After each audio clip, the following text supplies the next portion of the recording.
Hi, my name is Wilfredo Rodriguez. I'm a professional dog trainer here at Applause Your Paws in Miami, Florida. They were very traditional parents. One was working all the time, the other one stayed home.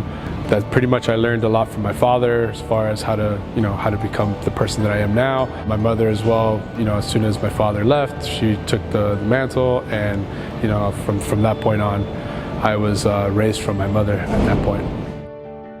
So the pets I had growing up, so I started off with a rabbit, moved on to fish, then to cats, then to dogs. So I had quite a bit when I was growing up, but then eventually stayed with dogs for a good about 15, 20 years.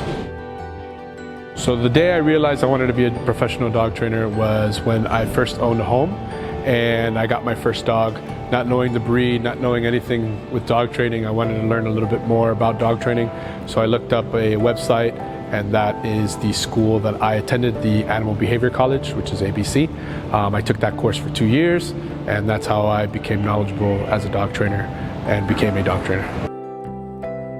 Class clown. So I was a class clown. I actually did not so well in high school. I'd probably fall asleep in class at times. Then, knowing now what I should have done back then, I would definitely take it back and start, paying attention a little bit more. But yeah, I was mostly a class clown, trying to get people to laugh as much as I can. And I still do that to this day.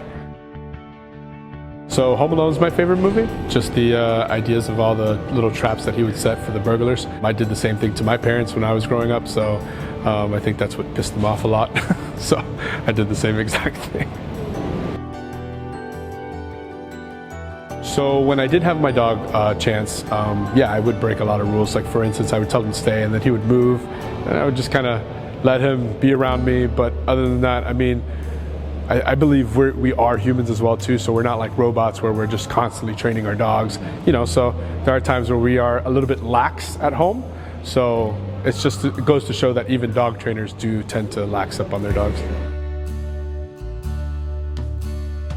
So my favorite behavior is the basic obedience, of course. I definitely love to teach a dog that doesn't know anything, the basics. So for instance, the sits, the downs, the stays, the waits, the take it's the touch. So all of those commands are definitely something that I like looking forward to, and seeing people that they say that their dog knows nothing, or their dog is dumb, or their dog is hard-headed, and showing them that their dog is actually very smart.